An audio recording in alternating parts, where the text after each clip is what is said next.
Hello, everyone. I am Ben Johnson, and this is the Perpetual Chess Podcast. Perpetual Chess is a weekly interview show where top chess players, authors, content creators, and accomplished amateurs discuss their careers and share stories and chess improvement tips.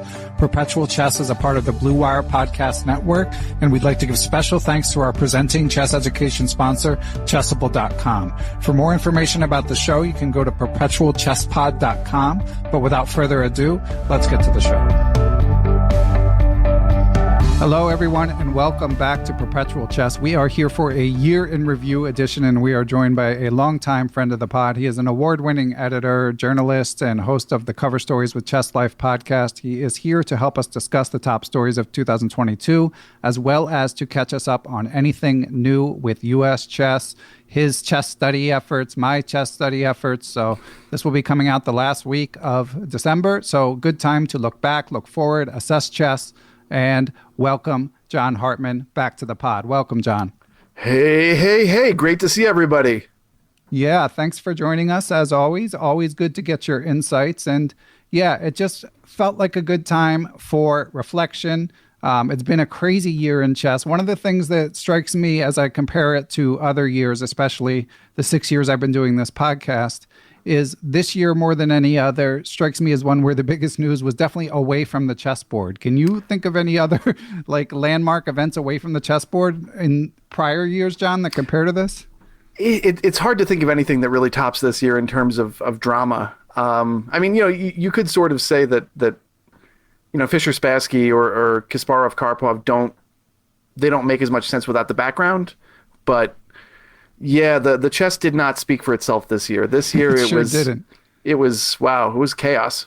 Yeah, just a crazy time to think back on. And I guess the first thing we should do is I just want to provide listeners a quick update on the Hans Niemann, Magnus Carlsen story. We'll be discussing the biggest stories of the year, and of course that's the biggest. So we might as well just go through the news items as I was doing on a weekly basis back when it was coming fast and furious.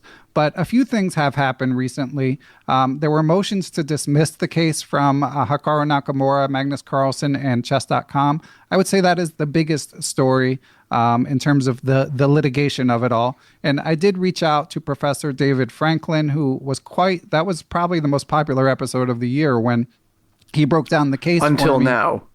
Exactly, on Perpetual Chess. So I didn't think that these motions to dismiss warranted me bugging David for an entire another interview, but I did bug him for a statement, and he basically said, ho-hum, it's as expected.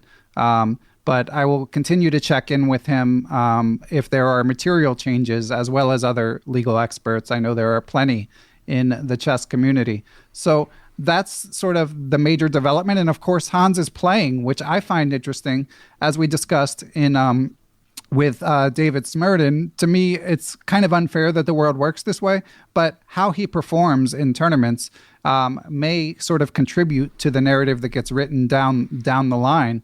He just completed a tournament in Spain. Were you following Sunway Sitges at all, John? I was following to see how he was doing, but also to see how my young friend Andy Woodward was doing. Yeah, rising U.S. chess star. We had a game annotated by him in one of our recent issues, and to be 12 and to already have your gold pieces thrown at you game. Yeah. He's quite a talent. I was excited. I saw he was going to get to play Ivanchuk, and then I guess Ivanchuk got sick. Yeah. So yeah, too bad he didn't get to do that. But Niemann, I think he took second place because he drew on the top board in the last round. Pushes his rating over 2,700 officially. So yeah, he's out there. He's showing his bona fides, and I think we're all looking forward to the Rapid and Blitz, which will kick off, I guess, the day this podcast drops. Right? Very good. You're too good. Yeah. Bona fides, was that pun intended or no pun intended? I never try to be punny. Okay. So yeah, I would say that what's happening with Hans Niemann is he's maintaining his level. He's had good tournaments. He's had bad tournaments. The Sunway Sitges, where as John alluded to, he came in shared second, I believe. It's finishing today, so I'm not sure if he'll finish tied or not. But he's maintaining his level, which to me is pretty oppressive, especially given the maelstrom surrounding him. We will see, but he doesn't. I'm assuming he's not cheating in these tournaments right now. This is the thing that I think is really important to remember. No one in the chess world, with the possible exception of this Belgian IM, I'm sure we'll be speaking about in a moment. No one in the chess world is under as much scrutiny as Hans Niemann. And he is doing what he has done for the last 2 years, which is play Swisses, play any event he can get. If he's maintaining his rating, playing Swisses where he's going to be one of the top rated players, and he's got all this outside pressure on him, I think that's a success. I think that says something about his level of play, that it's for real. Certainly we can expect that there's a lot of anti-cheating mechanisms involved in these tournaments. I'm sure he's under special scrutiny. So I think we can be pretty confident that he's not cheating at the board right now. Either that or he's a total criminal mastermind. And, it's hard to be that skilled in two fields. So I doubt it.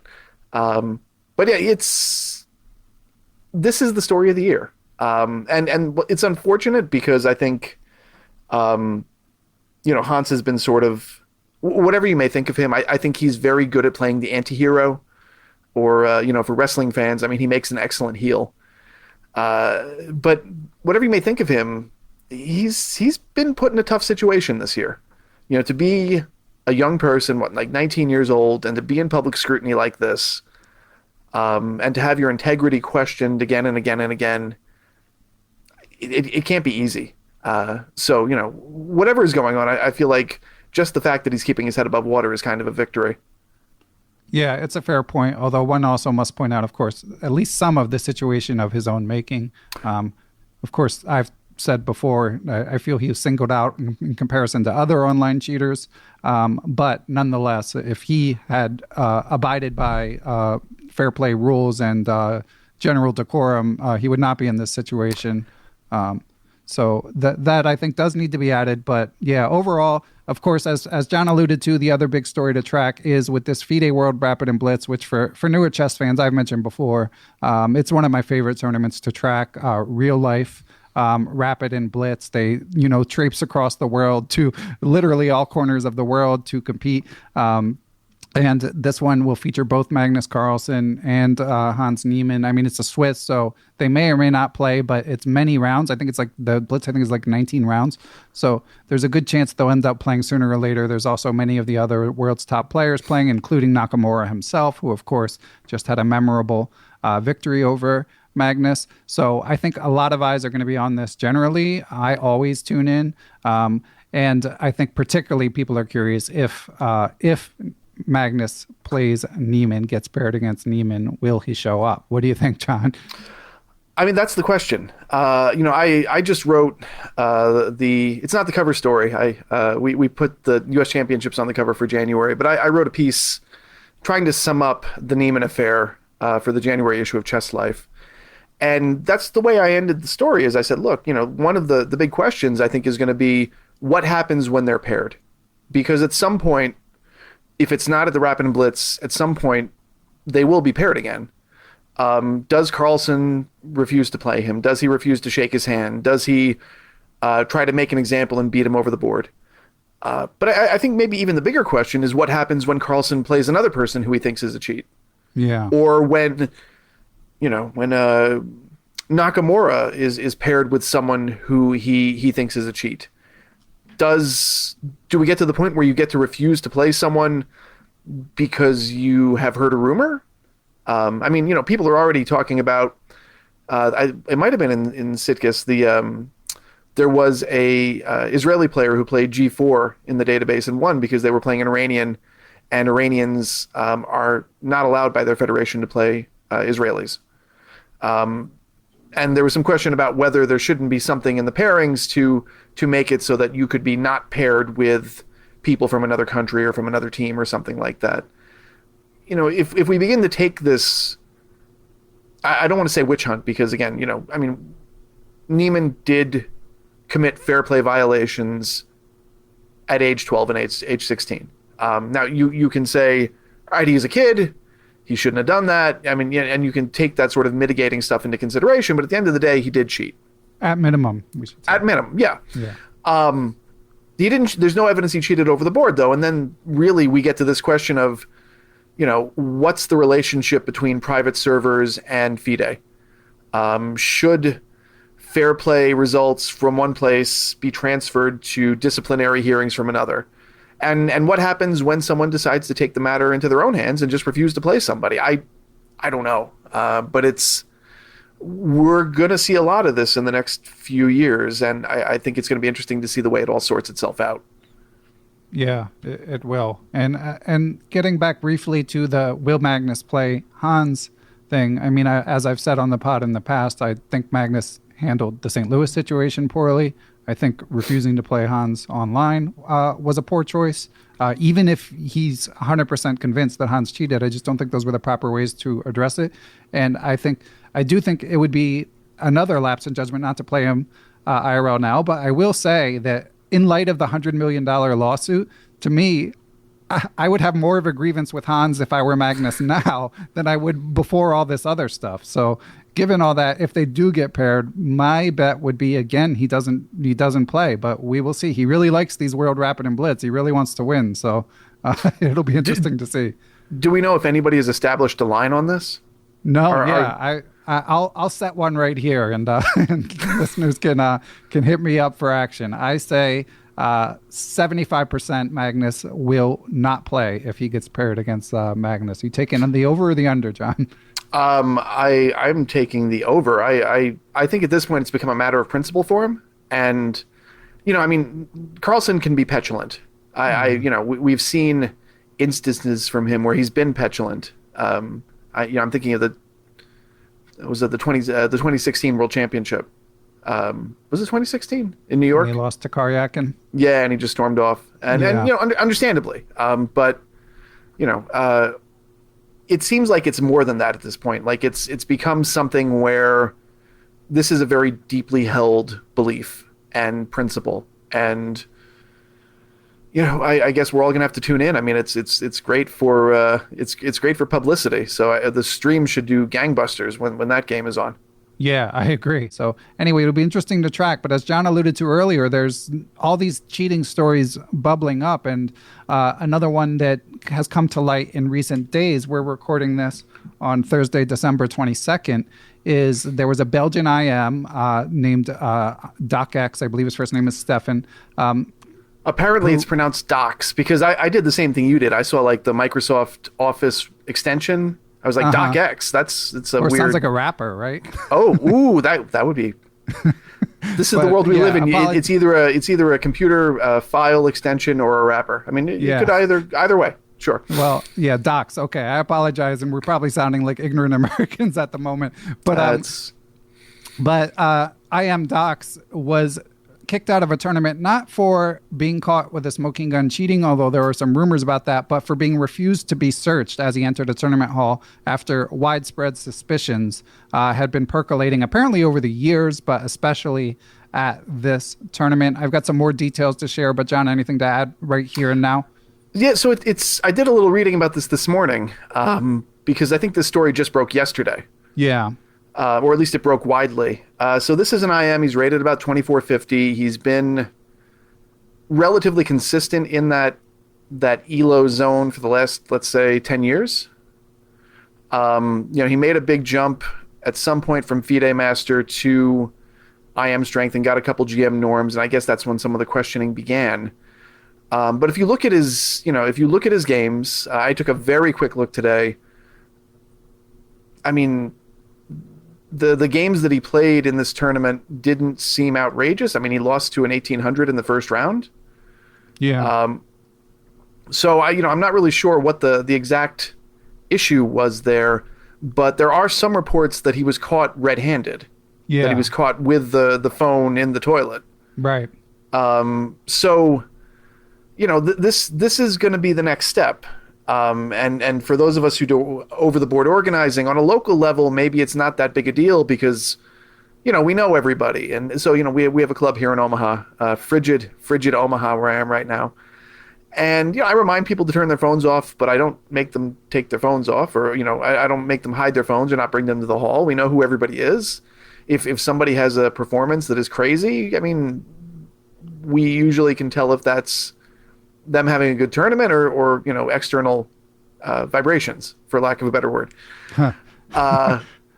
So let me give a bit more context on this specific tournament. Yeah. And then because as you alluded to, rumors that maybe he was caught with a phone and that had contributed to the suspicion, but the organizers have not spoken upon that. But Grandmaster Arthur Kogan, who heads a private, in like approval only Facebook group related to curbing chess cheating, he's quoted in the article you mentioned by Peter Doggers. Peter, as always, did a great job summarizing this story. And Arthur said, quote, "I found some system. There's no coincidence. He was tricking Kenneth Regan for many years. He was, quote, wise cheating. I think he used an engine only sometimes." So that's sort of the allegation. They were saying even, with regard to the slow start, apparently his motivation is to win prize money. So by starting out slow and then going on a heater, he's not trying to win the tournament. He's trying to win his class prize, allegedly. So these are the sort of allegations. And as John was just alluding to, this is what we're going to be dealing with day in, day out, week in, week out, maybe forever. I mean, this is, and if I don't know if this video is going to go up on YouTube, or the video of the two of us talking, but if it does, you just saw me shake my head a lot. Yeah. And the reason I say that is, when I hear someone say they have figured out the system someone else is using, I'm sorry, I don't buy it. It reeks to me of the same amateur attempts to prove that Niemann was cheating over the board using cent-to-pawn analysis. Like, if you're not a statistician, and you're not a reasonably strong chess player who also does statistics, I don't think you really are in a position to say, beyond simply your gut feeling, that someone is cheating. I don't. And maybe this is me not being a strong enough player, or not having studied it enough to say for sure, or to understand what Kogan is talking about, or any of these other people who, was the FIDE master Yosha Iglesias? I don't know how you say their name. I don't, like, this is a very serious thing.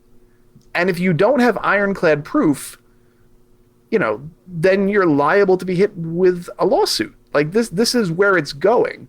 I can certainly understand this person, Docs, being kicked out of a tournament for refusing to be wanded with a metal detector.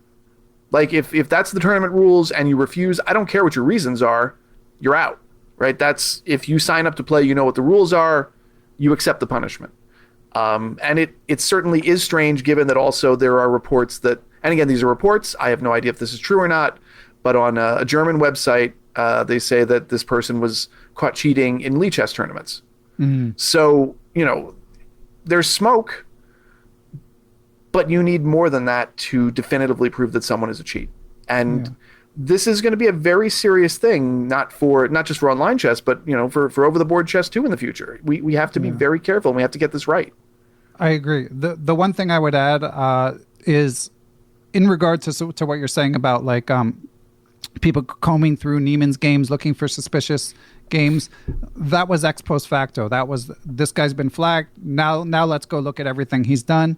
Whereas Arthur Kogan details in this Facebook thread, and Peter Doggers provides context in this article, he has been suspicious of this guy for, it sounds like 10 years, or at least some people have for 10 years. So it's not just like, torturing the data to come up with the conclusion you want, but a long-standing suspicion that's been building and building. Now, that doesn't mean he can't be innocent, but I do think that there's maybe more reason to be suspicious than even there was of Niemann. But, Regan also has said that they have checked this person's games in the past. Right. And that there is nothing in the data to indicate over the long term that this person has been cheating. And again, maybe this gets to the nub of the issue. Maybe Kogan's right. Maybe this person has worked out something where they only, what was it that Delugi said that, all those years ago, that basically if you gave him a phone and you gave him access to the engine one or two times a game, he could beat the best players in the world. Yeah, and I think Anand said it would be worth like 150 points. Right. I mean, maybe that's where we're at now, is that the cheats have gotten so sophisticated that's the premise they're working on. They don't use it the whole game. They only consult it when necessary. But if the data doesn't show it, and again, Regan is the only statistician who has been approved by FIDE in terms of fair play, right? I mean, everybody else is an amateur. So if Regan's data isn't seeing it, the burden of proof still, in my opinion, has not been met. Okay. So I'm glad to have this person kicked out of a tournament if they don't adhere to the rules, to the stated rules. And if there was more to it than that, if they were indeed caught red-handed, then they should be penalized severely. But if it's just a gut feeling, then it's no better than, and again, maybe this is me doing a hot take. This is no better than chess.com retroactively rebanning Niemann because Carlsen got a funny vibe during their game. Like that's just not right. Yeah. And one other thing on this whole cheating thing, and then we'll move on to other stories. Just one other thing to track. Grandmaster Romain Edouard was on the pod many years ago. He's been over 2,700, written a great book as well on his years with Topalov, and calculation books. Anyway, he's also raising suspicion, very, very carefully worded suspicion about another cheating incident. He was on Facebook and Twitter. What he wrote on Facebook is, half of players in Catalonia know about a cheater, also an IM over here, but he's protected by important people despite having been caught at least twice. People were even offered money to stay silent, and I am horrified. I cannot drop his name without evidence in my own hands. Let's see when it's our turn to act. I hope his time will come as well. And similar to what you're saying, John, there's still, I don't even know who he's referring to. The tournament might be the one we discussed, Sunway Sitges, sort of fits the profile. But again, just emblematic of what we're going to be dealing with for better or for worse. And it's ugly. This is, I didn't expect at Halloween to be getting questions about Elon Musk tweets and vibrating adult toys. I mean, this is not what I want the chess world to be known for. So the sooner we can sort of get a grip on it and move beyond it, or at least come up with some sort of system to deal with it, I think the happier we're all going to be. Yep. And we will leave it there for now. I obviously continue to discuss cheating in the future. In particular, I think I'd like to chat with Arthur Kogan at some point, hopefully early in 2023, because he's, whether one agrees with everything he said or not, he's certainly been out in front of the severity of this issue. And for quite a long time. Yeah. Yeah. All right. So we're going to take a break, and then we're going to come back and discuss big story number 2, which also recently had some addendums, the merger between chess.com and the Play Magnus Group, which is now complete. So we'll be right back. I've been due for an update from our friends at Aimchess.com. Aimchess, of course, gathers games from the major chess playing sites and gives you actionable intel of what aspects of your game to work on, and it helps you work on them. I've been working on some new openings in my Blitz game. It turns out I'm doing pretty decently with those new openings. Of course, I've got to keep them a secret from you guys. But I still have some other things to work on. Time management slightly better, but lots and lots of room to improve. I also need to work on advantage capitalization and resourcefulness. On the other hand, my end games are doing well and my openings are doing well overall. So if you're looking for that kind of insight, as well as puzzles of tactics that you missed and chances to practice positions you didn't convert, then try out aimchess.com. If you do so, please use the code perpetual30 at aimchess.com. The link is also in the show description. And we are back. And again, the second biggest story of the year, related to the first story, also away from the chessboard. Of course, chess.com acquired the Play Magnus Group, including Chessable, Aimchess, Chess24, New in Chess Magazine, New in Chess Books.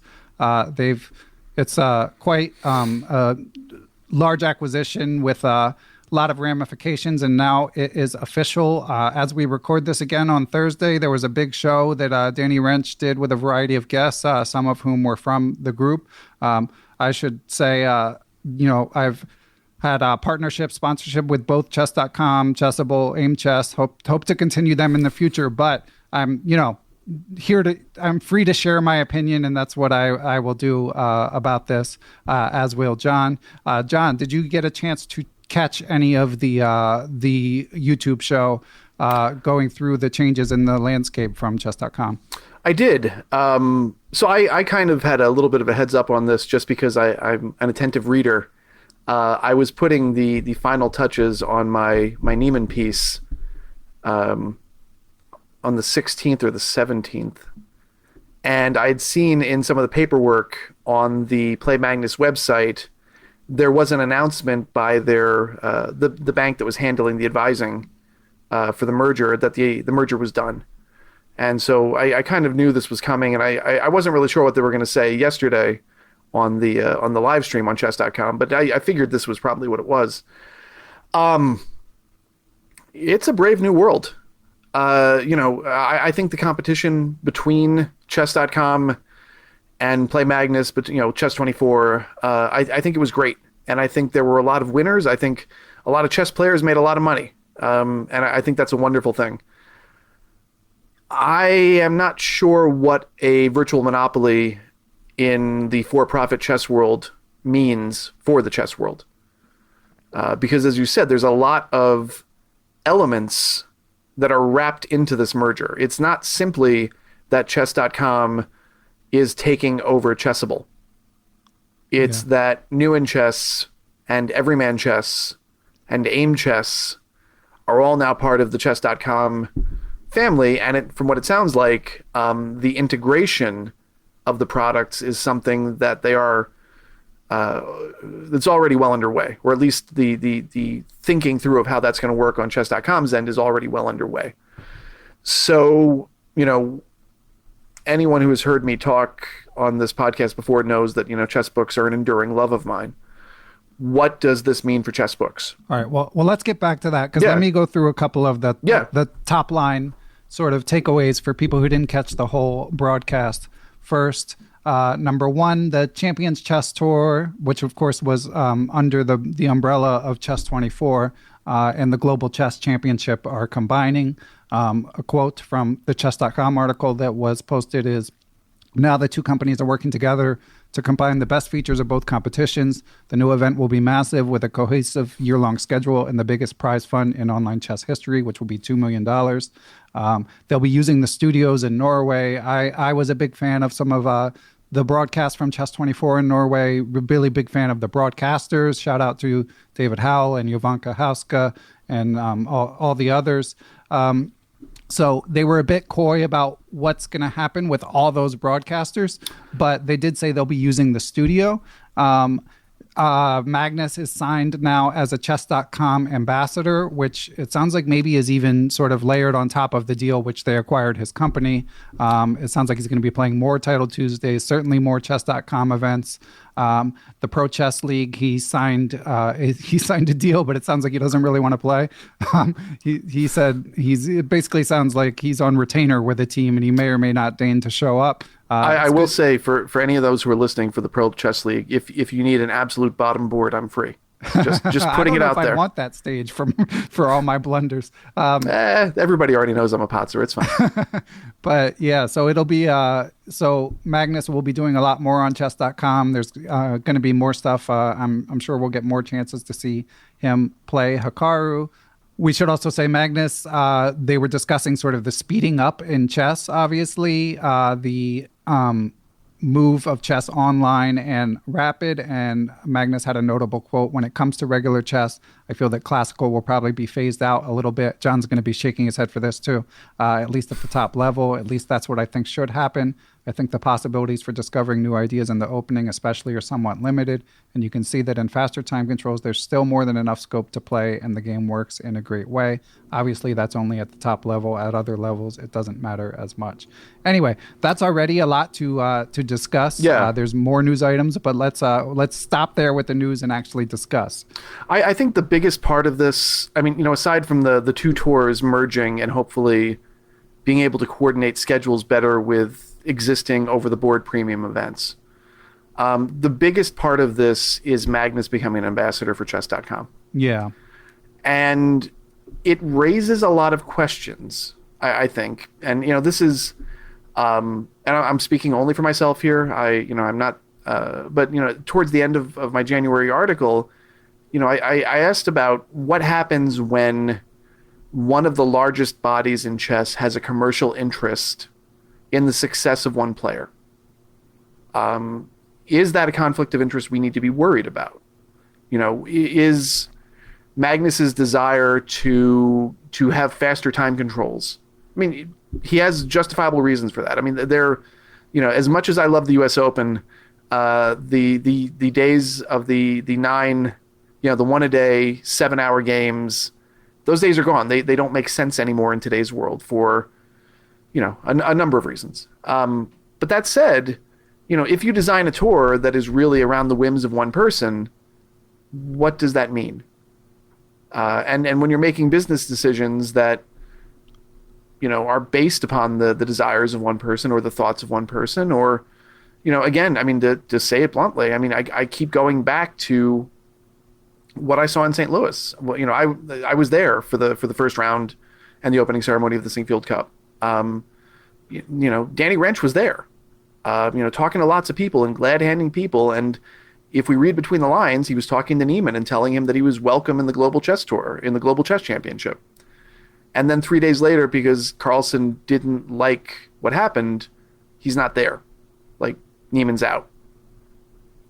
If that's how you're making business decisions, that worries me. So, all this, of course, could be, this could me just being a big, I'm not even sure what the word I'm looking for is, just being overly concerned and overly sensitive. And, but, I think we're going to have to see how this shakes out, because this is it's not accidental that chess.com first called the Global Chess Championship a World Chess Championship. I think there is reason to believe that their ambitions are very, very big.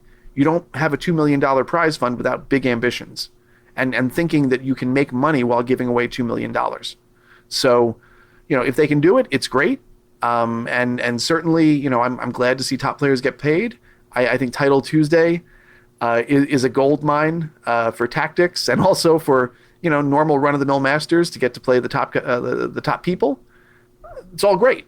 I just, I want to see how it all shakes out, because it's a big deal. I mean, there's no getting around it. Yep. Yeah, I agree. I mean, again, this has come up on the pod before. I just want to say, I agree with you that I didn't like the way they handled the rebanning of Hans Niemann, but I will say in their defense, they conceded in the report that they issued that they would have handled it differently if given another chance. So and I think I share your general dislike for monopolies, so certainly I have reason for concern, but I also know some of the people involved, and I do think they have the best interests of chess at heart. It doesn't mean that they do everything perfectly, but they do want to grow the game. It'll be interesting. I mean, it's a lot of change all at once. Yeah, it's just, to me, it's always, and I'm not trying to be, David Pruis here, or some sort of, communist or something. I mean, I don't think I'm saying, I mean, he's in a tough spot because his politics don't always match up with some of his personal relationships, but it's hard to serve two masters. I mean, if you have venture capital behind you who are demanding return and you're trying to grow the game, sometimes those things can come into conflict. And how they resolve that dilemma, I think, is going to be, just as important as anything else that happens in the next couple of years for the game writ large. So yeah, it's an exciting time, but keep your Lee Chess account. I wouldn't. I mean, I love Chess, so definitely keep your Chess account. But I don't view things as so binary. I think even chess.com, like Danny mentioned Chess on the broadcast yesterday. It seems like they're coexisting reasonably, at least right now. And even the lawsuit between ChessBase and Stockfish. I can't remember if I mentioned this on the podcast, but definitely link to it in the link fest. Ahem. Make sure you're subscribed. So they came to a peaceful resolution after ChessBase was using this open source software without giving proper credit. Yeah, and I'm glad to see that because ChessBase is an indispensable tool. Whatever you may say about the hubris of the company and their flouting, or is that a word, flouting? Yes. Flouting of the norms of open source software. I mean, there is a reason it is the best tool out there because it has features that nobody else does. And so I'm glad to see this lawsuit resolved and to see ChessBase live to, come out with ChessBase 17, which it did recently. Yeah.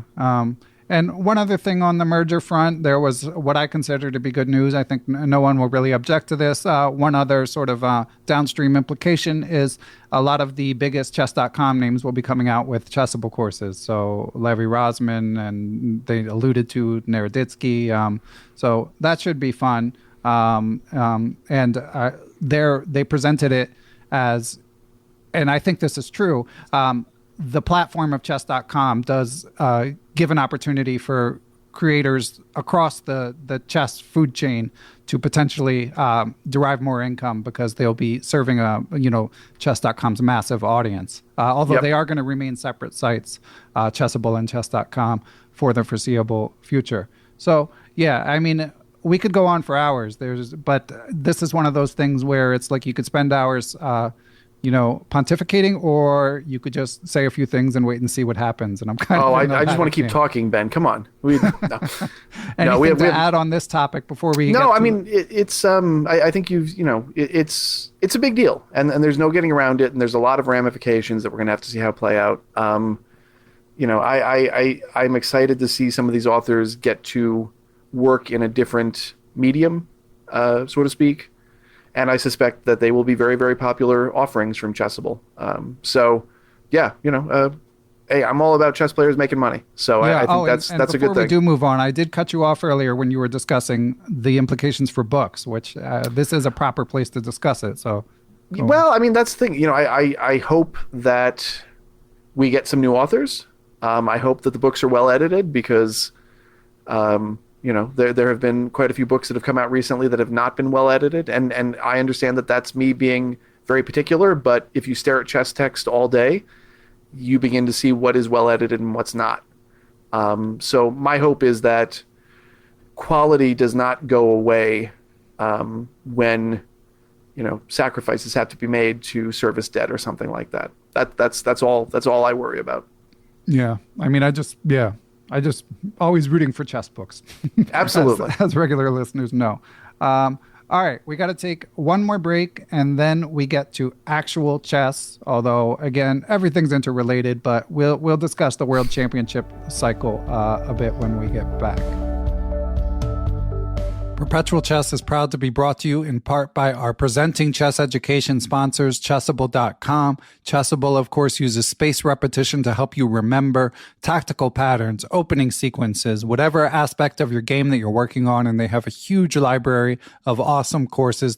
So whatever it is you want to work on, there's a good chance you can find something to help you on Chessable. Some of their latest includes a lifetime repertoires course on the London from Grandmaster Sahaj Grover and Srinath Narayanan. Now, I don't want you to play the London personally, but if you're going to do it, then this is a good learning resource. Grandmaster Alex Cholovich has a new course on Bobby Fischer's endgames. Of course, the legend R.B. Ramesh's Improve Your Chess Calculation if you really want to challenge yourself. So there's always tons to check out from Chessable.com. They have lots of free courses to check out as well. So just be sure to go to Chessable, get a streak going, and see what they have to offer.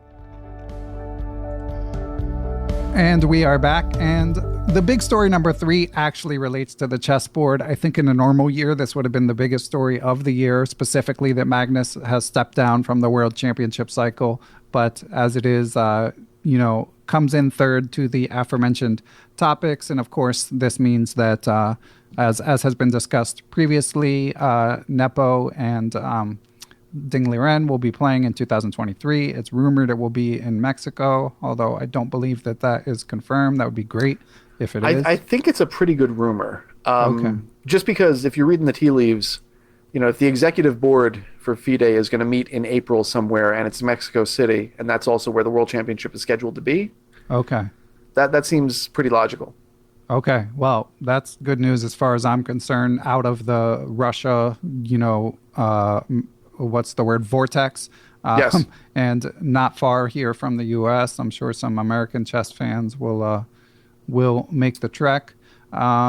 So it'll be interesting. I mean, Magnus sort of made a veiled reference to the World Champion's going to be less popular next year, and I don't think he's entirely wrong. We should mention as chess.com was quick to point out, rightfully so, the Speed Chess Championship match between Hikaru and Magnus had 150,000 plus concurrent viewers, and IM Danny Wrench said that it was the second most viewed chess event across platforms ever, second only to Game 6, the fabled Game 6 of the Carlsen-Nepo match. So that suggests strong interest in chess. Obviously, we'll talk more about sort of the trajectory of chess later, but particularly in the speed chess realm. But what do you think, how much interest will there be in this World Championship match between two non-defending world champions, Sean? I think it depends what audience you're trying to reach. Yeah. If you are trying to reach the Twitch audience, I suspect it will not be as popular as the Speed Championship. I suspect if you're trying to find a traditional chess audience and you're trying to reach them, that the World Championship will be of significant interest because, it's two players who are both excellent. There is perhaps the hint that Nepomniachtchi has taken a step forward, has learned something from his experience in Dubai.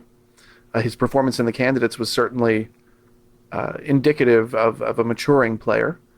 So it could be a very interesting match. And if publicized properly, having it here in the Western Hemisphere, I think could be very, very good. So, again, there's a lot of different people watching chess right now. And I think one of the things that chess.com is doing very well is trying to cater to as many of them as possible. So the beginner, the children who are just learning, but then also the adult who remembers Karpov-Kasparov and remembers the 24 game matches and likes the drama of the match. I think there's something to sell there too. Okay. I hope you're right. I mean, certainly from a chess perspective, I have to admit, I find it like handicapping it is more challenging than Magnus against either of them. Absolutely. So it's interesting in that regard. For the record, I think I would put, if it were even money, I would bet on Nepo. I do think experience will matter in this case. Getting ahead of myself, but yeah, I mean, it is interesting to me how widely watched it'll be, what the prize fund will be. But I kind of agree with Magnus about the overall direction of chess. And it makes me sad to say this. I would love for Magnus to rejoin the classical cycle and continue things as they are. But I'm afraid he's going to steer the ship. It will still exist, and maybe he'll come back under a modified format. But I don't know if put it like this, I don't know if Game 6 will be eclipsed in interest in a World Championship match. I think it depends on who's playing. I mean, if it's Firouzja against Abi Mishra 10 years from now, or if it's if we get an American, if Fabiano Caruana is playing against Nepomniachtchi next time, I think there'll be a lot of interest because there will be a market there that may not necessarily be there, at least. I guess China probably will be pretty interested in how Ding does. And that's a pretty big market too. But I think it has a lot to do with the personalities. And we have not so much of the oxygen in the chess world has been sucked up by Magnus in the last 10 years that we haven't really gotten to know some of the other top players in the same way.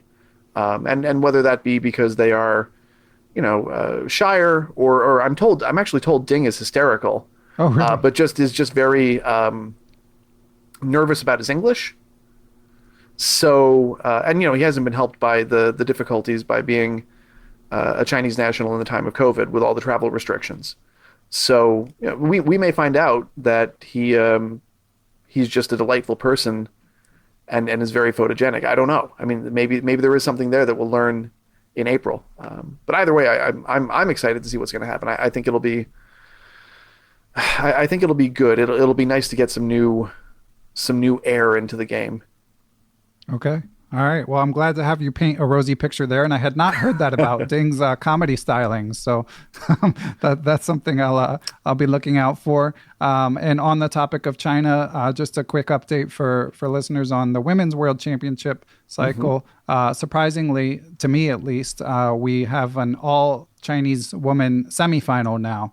Tan Zhongyi beat Alexandra Goryachkina. And now we'll be facing GM Lei Tingjie, as I discussed with Andrea in a recent podcast. So that, I believe they haven't announced the details yet on the World Championship, at least. If I do think that they have a venue for the semifinal. Are you up on this, John?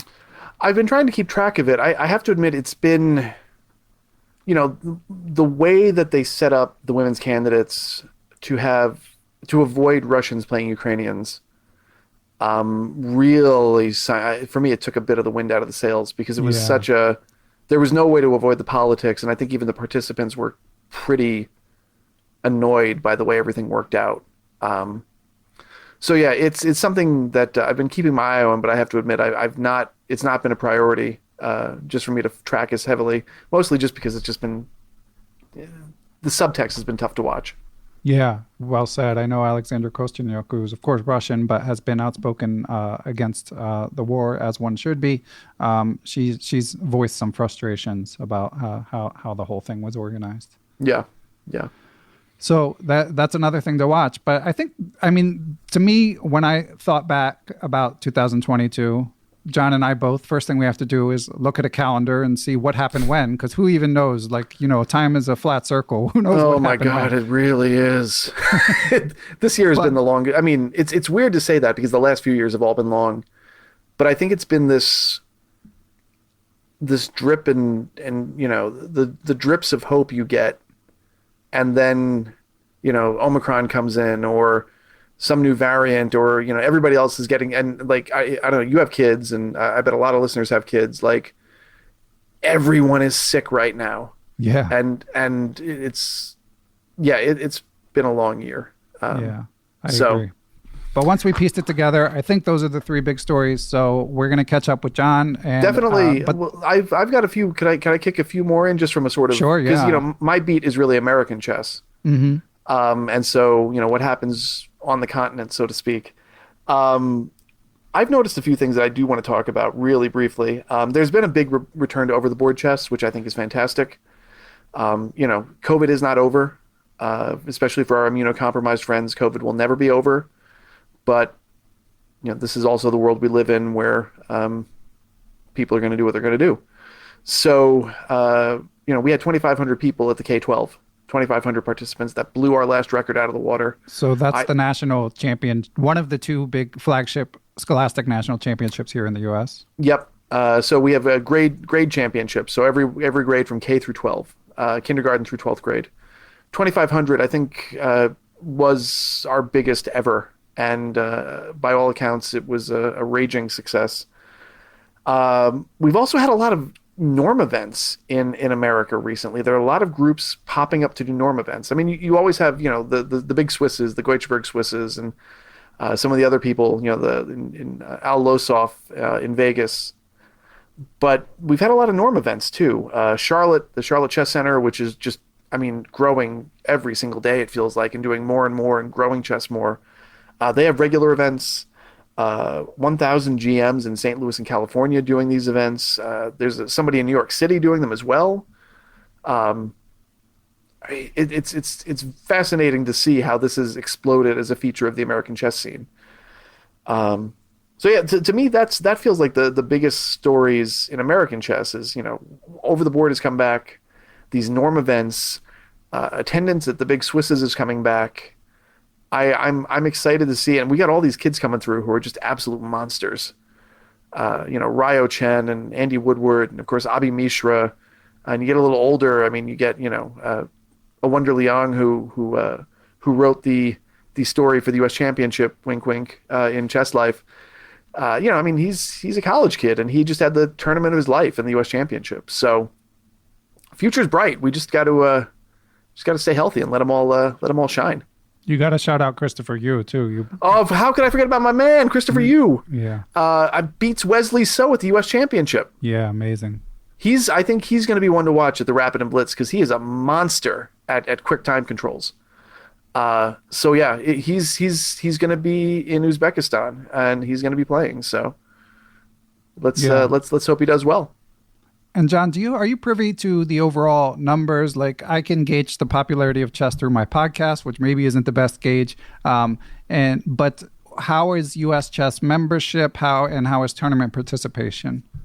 So tournament participation, over the board tournament participation is going way back up. So is it higher than 2018 or lower? Do you know? There was some statistic I saw a couple months ago where basically we were already back for 1 month, and it varies from month to month because you've got, like, the spring is real big for Scholastic tournaments, and so the numbers get pumped up that way. But I think it was September or October where we had like one of our best months ever. Mm-hmm. And that's a good sign. Membership is not completely back to where we were right before the pandemic. We were almost at 100,000 before the pandemic, before it first started. We are not quite back there yet, but we're very well on our way. This is, I mean, anyone who would listen to the podcast I did right when the pandemic happened with you, Ben, I mean, we were scared. Yeah. There's no way around it. I mean, all of a sudden nobody's renewing and we have no idea how long this is going to go on. But we had good stewardship from our leadership, from our executive director, Carol Meyer, and from our board. The PPP loans from the U.S. government were a godsend. And through, careful management, we've come through this pretty well. So if you've read the magazine in recent months, we're adding staff to meet the needs of our members, membership staff. Shout out to my man JJ Lang, Chessfields, who is now working for our publications, for our communications department, doing a lot of online stuff. So we're getting to where we need to be to really take this to the next level. And you said Tatev Abrahamyan's going to be writing a column too? Way to break news there, Ben. Yeah, this is, by the time you hear this, it'll almost be time to announce. But yeah, Tatev is writing a column called Getting to Work, where she will, at least at the beginning, for the first, I think we've mapped out like at least the first year sort of topics, but it'll be how to do adult improver things, like how to work on tactics, how to find a coach, how to study, how to use chess programs, how to think about engines, all that sort of stuff. I'm super excited to have Tatev do it. If any of you see the Spice Chess games, which the Spice Cup is going on right now, look at her round 3 game. That Queen F3 move she played. Oh, okay. She's a beast. I mean, this was it was such a beautiful game, and to see this move, if maybe we can put this in the show notes or something, Ben, but this move was insane. I'm so excited to have Tatev on board, and excited to see what she's going to do in the coming months. Excellent. Yeah, shout out to Tatev. You can hear more about her background in the archives of Perpetual Chess, among other places. But yeah, I'll be excited to read her column. And it's fun to see, as I talked about with her in our last interview, like she's been like the consummate chess professional / freelancer, where she does some lessons, but she has some free time. And as we last talked, I believe she still works with the startup Chess Up in Missouri. Shout out to Chess Up, who makes like chess sets that you can interface with the digital platforms. But she suddenly had to grapple with like 9 to 5 / chess professional, which is it was a good opportunity for Tatyev, but it was a brave new world too. I think that actually gives her a good perspective because, I mean, what is it like to try to improve at her level while also working the 9 to 5? And by all accounts, it sounds like her employers, are very understanding, and part of the deal is that she can go play the U.S. Championship and play the Olympiad and things like that. But still, it's definitely a different perspective than someone like, Caruana might have if he were to do an adult improver thing. I mean, not that he would, probably, because he's got better things to do. But there's a different perspective that will be interesting to see how it shakes out. Yeah. Cool. Well, glad to hear that U.S. chess is almost back. I did have a Patreon question just about the general trajectory of chess. And by the way, Patreon subs can submit questions for guests or submit general questions, and you don't have to include your name. This person not really looking to get name checked, which is fine. But in terms of my overall impression of the trajectory of chess, I'll say the podcast, it's been a crazy few years. I mean, it more than doubled in the light of pandemic and Queen's Gambit. And then it took a big hit as people went back to work and, circa early 2022. And then it saw a big spike around the Hans Niemann stuff. And then some of those listeners didn't stick around. Shout out to anyone who did. But the bottom line is the podcast itself has found a, sustainable level. I don't know, something like 12 to 14,000 listeners per episode. Wow. And it's relatively finding a steady state. And chess generally, I feel like obviously there's massively more popular creators, but I do think that that's a reasonable proxy for what's happened. This is just me spitballing, but I feel like chess had exponential growth in the Queen's Gambit. Some of that growth was given back, but my impression is that it's, if you take it like over 5 year by 5 year blocks, chess is more popular than it's ever been. If you take it by 1 year over 1 year blocks, maybe not. But overall, I'm optimistic about the future of chess. Any concerns about cheating in monopolies, notwithstanding. No, that's a lot of insider baseball. I mean, that really is like, these are high level concerns that normal chess fans shouldn't have because just enjoy the game. Just enjoy it. And I do want to give you a lot of credit, Ben, because as someone who does a podcast once a month or tries to do a podcast once a month, it is a pain. like the preparation and even just finding a time to talk to people. Like, the people I try to talk to are usually the people who write our cover stories. So it's Cover Stories with Chess Live. You can find it on your favorite podcast purveyor. I just had one with Gulrokh Begim Tokir Genova. Very enjoyable interview. She, oh my God, is such a delight. And like, incredibly strong chess player, but like personally, just a lovely human being. Yeah. And it really came through. I was so happy with that.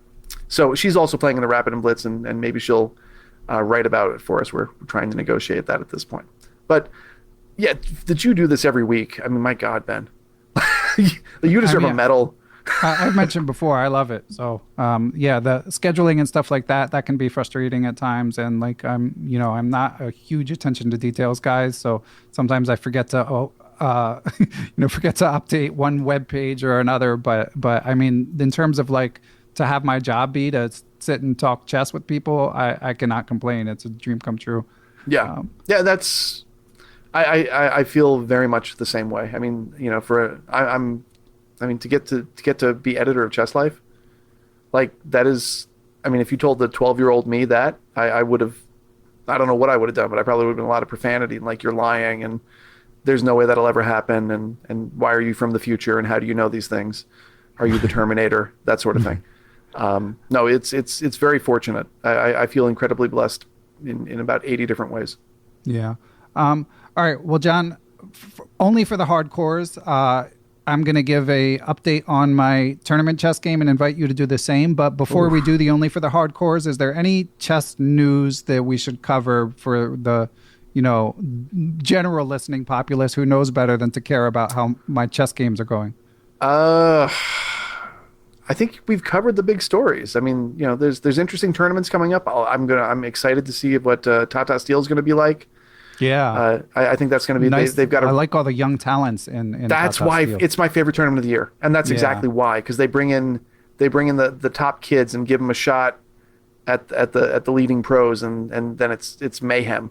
So Yeah, it's like Pragananda, Gukesh, Magnus is in it.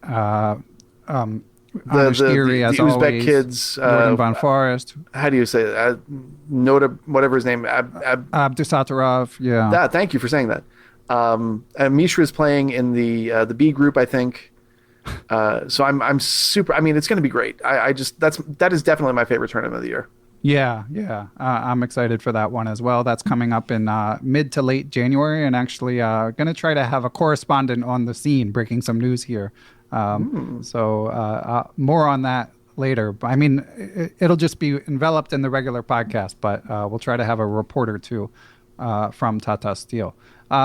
So yeah, that should be fun as well as whatever chess.com is cooking up in terms of online events to be determined, and should be interesting. So goodbye to all you sane people, any of you crazy people who want to know how my chess is going. I played 36 rated games this year, I believe, give or take. I just looked at the number of tournaments, and my goal was to play 50 rated games this year. I did a talk with Jesse Cry on Chess Dojo's YouTube channel a few months back where we got into some more detail. I've also done a couple of interviews on Chess Journey. Shout out to Kevin, the host, about my chess playing misadventures. And so my goal was to play 50 games. I didn't meet the goal. I'm not torn up about it. You know, I'm a working dad. You know, I consider 36 pretty decent. I was hoping to gain some rating. My long-term goal is to get my USF rating back to 2200, where it has not been for many years. And John, my rating going into the year was 2124. Guess what my rating is coming out of the year? I'm going to guess 2125. 2124. You give me too much credit. Well, hey, at least hey, stasis at our age is not a bad thing. Yeah. I mean, they call it a hamster wheel. And if ever one wanted to prove it, they could just look at my results. But, I can cherry pick and have reasons for optimism. I've mentioned before, I play better in slow time controls. I play rapid just when it's the only thing I can get to. And yeah, I probably lost 30 points in rapid, and actually in classical showed some decent progress, and hoping to continue to play, eyeing either or both of the Liberty Bell Open and the U.S. Amateur Team East. John, how's your chess game? Awful. I have probably shed about 80 points. So the only tournament chess I have played since the pandemic began, I played a quad at the U.S. Open. I did relatively well there. But then we've got our weekly club back here in Omaha. The Jack Spence Chess Club. So I named my affiliate at my club after Jack Spence, who was a great early transmitter of games that might otherwise have been lost. He for the book fans out there, you know him because he's got those blue spiral comb books that he did on Mimeo machines back in the day. Like, we wouldn't have all the U.S. Open games that we have if it wasn't for Jack Spence. So we got our club back, and yeah, I not play chess good now. And I think there are reasons for that. I've not, work has been a lot, and so I've been very burned out. But I also think I'm studying the wrong things. I need to go back to simple things and looking at complete games and trying to sort of see chess as an organic whole as opposed to puzzle after puzzle that you need to solve. So yeah, that's important, and that's what this has come up a decent amount on the pod recently, but that's what I get from playing. That's the reminder I get that there's a beginning, middle, and end, and you can't if you take it apart too much, something gets lost in the translation when you actually try to play. Yeah, and it doesn't help that we play weekly on Wednesdays here in Omaha, and so it's 7 o'clock to 10 o'clock, and if we're playing like 3 games a night, by that last game I'm just done. I can't see the board anymore, and I feel like I've lost any knowledge I ever had of the game. But these are all excuses, and at the end of the day, fortunate to be playing chess, hoping to do better, but also resigned to the fact that I'm 46 years old and have ongoing health problems, and it is what it is. Yeah, not the most important thing in the world. No. And yeah, for anyone, again, don't know why you would be, but if you're interested in my training regimen, I got this new app called Streak that I recommend. Obviously, it's similar to Chessable or many other things, but it's just a free app where you just tap it every day when you do something. So I've got vitamins because I'm old like John. Meditation because I'm trying to regain a meditation practice from years ago. And chess study at least 15 minutes a day. And the streak's already come and gone a couple times in each of them, but I did have like a 25-day streak. And in terms of tactics, I'm in the chess dojo cohort and doing the Polgar book when I can motivate to get out the book, doing puzzle trainer when I can't. And again, the goal is minimum 15 minutes a day, 45 minutes on a good day. It tends to be 15 minutes more often than 45 minutes, but I'm also working on my openings. I decided to give up on the Nimzo Indian. John, this is breaking news. Shout out to Nate Solon. Shots he was right. Fired. It's just impractical for a non-professional because it comes up such a small percentage of the games. So Really, I think this might be a small sample size because I've been getting it a lot, and it might be a small sample size for both of us. Yeah, I mean it's something that stuck with me when Nate, I think he either tweeted it or wrote it on Zwischenzug. It stuck with me when he said it, and then I've just noticed that it happens so seldom, and then I don't know the lines. So maybe, as you say, maybe it's Nate is so Nate now lives here in Omaha, so we actually have a titled player. Native to our state at this point, which is fantastic. He actually has a lot of very thoughtful things to say about openings, and I'm not trying to, I don't know if I'm breaking news here or not, but he's been working on a Chessable course, and I've seen some of it. It's sick.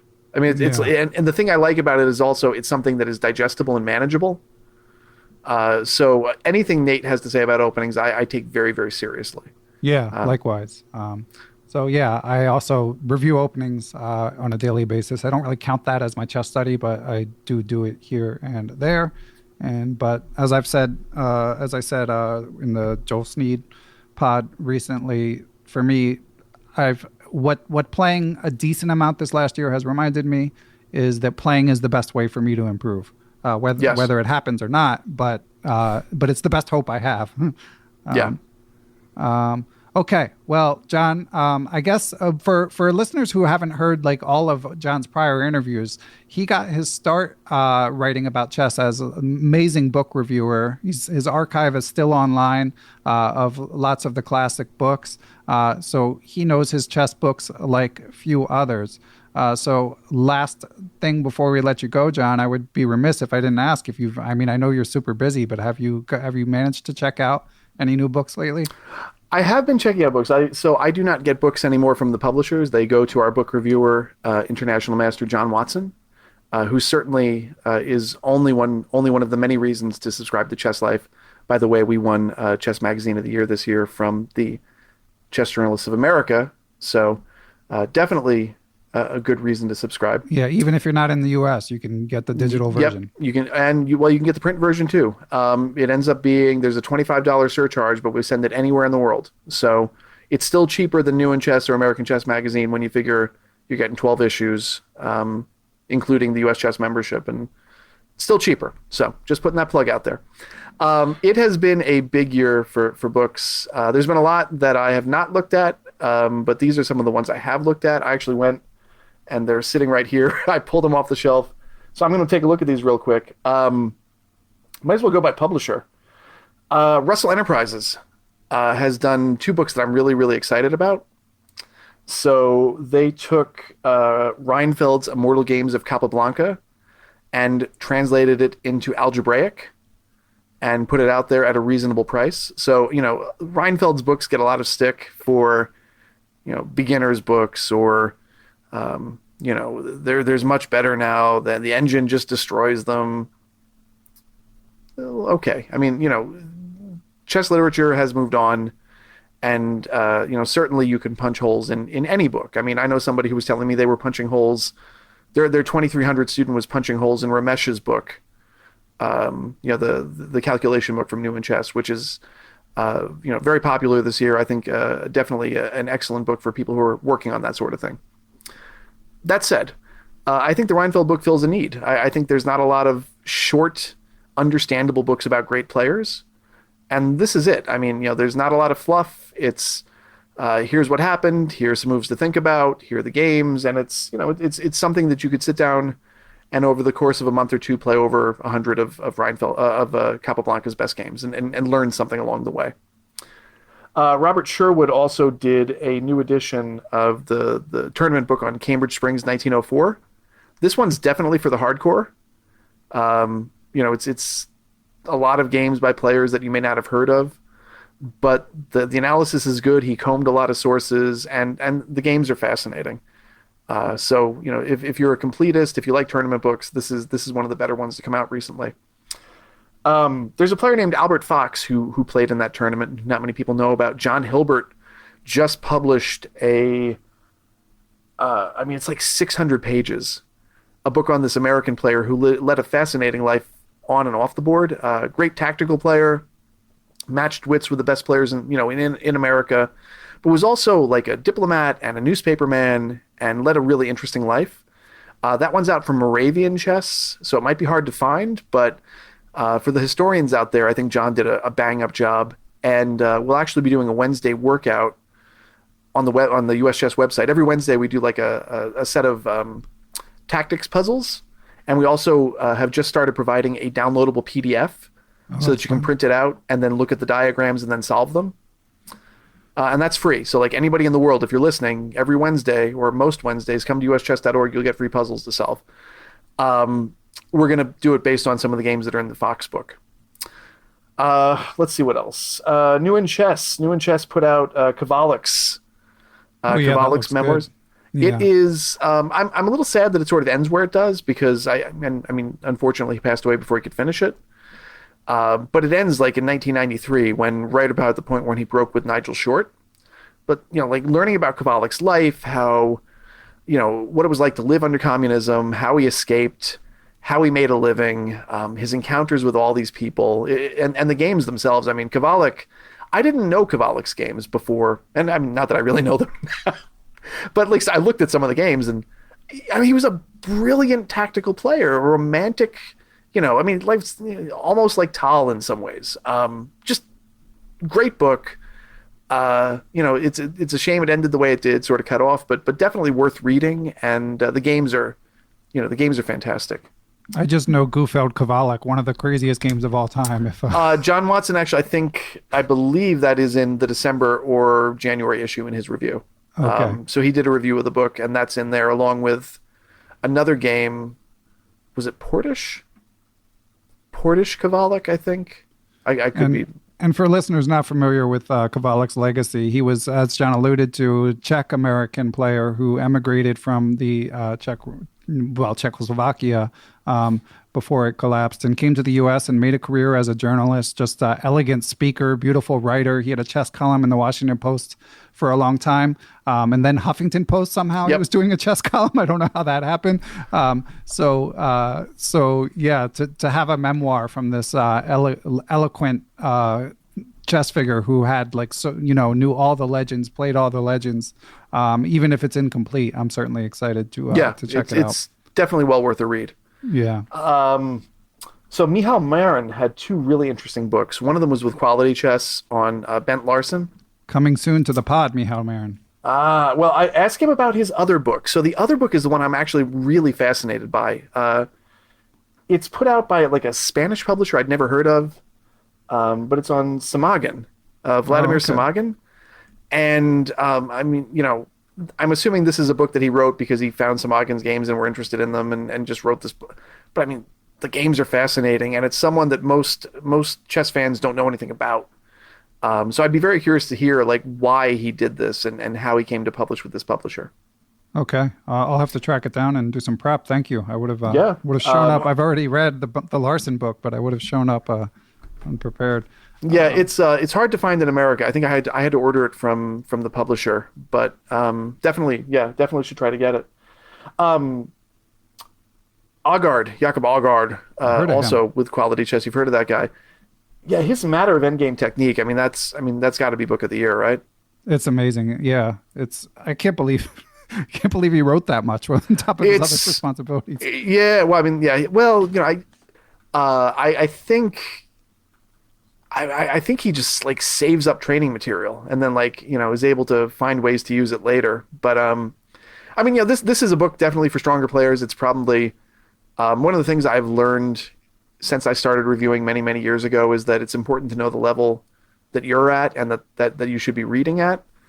This is an entertainment book for me. I'm probably not going to learn a whole lot about basic endings, which is the sorts of things that at my level I need to know, like how to convert a rook and pawn ending. Like that's not in this book. But there's a lot of interesting sort of philosophical thoughts about how to handle different positions. There's like 3 pages in the middle of the book where he talks about how to deal with theory, which I think is really valuable. And the positions are just fun. Like sometimes it's fun to just set up a position and just bang your head against it. And I mean, if you don't learn anything, that's okay. Like, if you don't learn anything actionable is what I'm trying to say. Like, if it's something that you get some ideas from and maybe you store them away and maybe you can use them, maybe you can't, I think that's worth the money too. So great book, something you will get hours and hours and hours and days of content out of for the purchase price. And then I think the last book, and two books I should mention, from New in Chess, Thomas Willemse's 1001 Chess Endgame Exercises. Okay. It is not a chess endgame book. I don't know why they gave it this title. I think they gave it this title for marketing purposes. It is basically like puzzles in the chess steps or Stappen method tradition. Oh, okay. And so it's not quite endgames. It's like reduced material on the board, but you're going to learn how to do tactics in a more clear way using the sort of terminology you get in the steps. So if you're a steps person, or if you're looking to learn tactics in a very nice way, a very clear way, I think that's a good book. And what level do you think? I mean, it starts with like mate and ones. So, Okay. I mean, it's mate and ones, mate and twos, win a piece in 2 moves or get a tactic in 2 moves. Then it goes up to 3 moves. And then at the end, I think there's some tests for like, slightly longer variations. So I think, even relative beginners could get something out of this book. I'm trying to use some of the positions, some of the mate, the mate and one stuff, the very, very basic stuff with my daughter, because she's starting to play chess, and it's nice to have this resource. So Okay. definitely worth checking out. The last book, I know I'm taking a lot of time, but from Elkin Ruby, the 3rd volume in the Masterpieces and Dramas of the Soviet Championships. I think this one only covers like 4 or 5 years. But what a 4 and 5 years it was, like right when Stalin dies and, it's like 49 to 53 or something. And the games are great. I still have trouble with the layout because there's a lot of voices that are being quoted and it's not always easy to tell what's being cited and who's doing the talking. But I mean, for the content, if you're interested in chess history and Soviet history in particular, I mean, these books are just fantastic. So okay, yeah, and I as came up in the recent book pod with Karsten Hansen, yeah, those books are revered and they're high on my list of highly praised books that I haven't gotten to yet. I've not Karsten is one of our columnists. I've not gotten to listen to that podcast yet, so I'm interested to hear what he came up with for the underrated books of the year. Yeah, it wasn't of the year; it was just generally, but yeah, just underrated books. Some deep cuts for sure. And that may be on my agenda for sometime this weekend. Excellent. All right. Well, John, it's been fun as always. Thanks for joining. Anything to add before we say our goodbyes other than subscribe to US Chess? Become a US Chess member. Read Chess Life. Follow me on Twitter at Hartmann Chess for as long as Twitter lasts. Right. Until it inevitably implodes under its own weight. And if it looks like it's going down, I've got a link tree in my Twitter handle, and you'll be able to find me other places there. Okay. And thanks for listening, everyone. I always appreciate that people make time for the podcast, get a little sentimental here at the end of the year. So yeah, I hope you all had a good year and wish you all a happy and safe new year. And we've got a fun interview coming next week, already recorded with Grandmaster Jonathan Spielman, going deep on his time in different world championship cycles, working with Anand, why he thinks Ivanchuk is the most talented player he's ever seen. So it's a fun one to look forward to. And take care, everyone. And goodbye for now. Bye. Thanks to everyone who helps make Perpetual Chess possible. Big shout out to my producer, Matthew Passy. I'd also like to thank the Blue Wire Podcast Network, with whom we are proud to be affiliated. Be sure to follow us on social media, Beneficial1 on Twitter, at Perpetual Chess on Instagram, or you can join the Perpetual Chess Facebook group. You can email me, ben@perpetualchesspod.com. And of course, last but not least, I'd like to give major thanks to the Perpetual Chess Patreon and PayPal supporters. Those who choose to join that community based on their level of support can do things like submit questions for guests of the show, have access to live Zoom Q&A lectures with grandmasters who often have appeared on the show, going over chess games, answering questions, stuff like that. And you can even get access to ad-free Perpetual Chess if that's your preference. But most of all, thanks to everyone for listening, and we will catch you all on the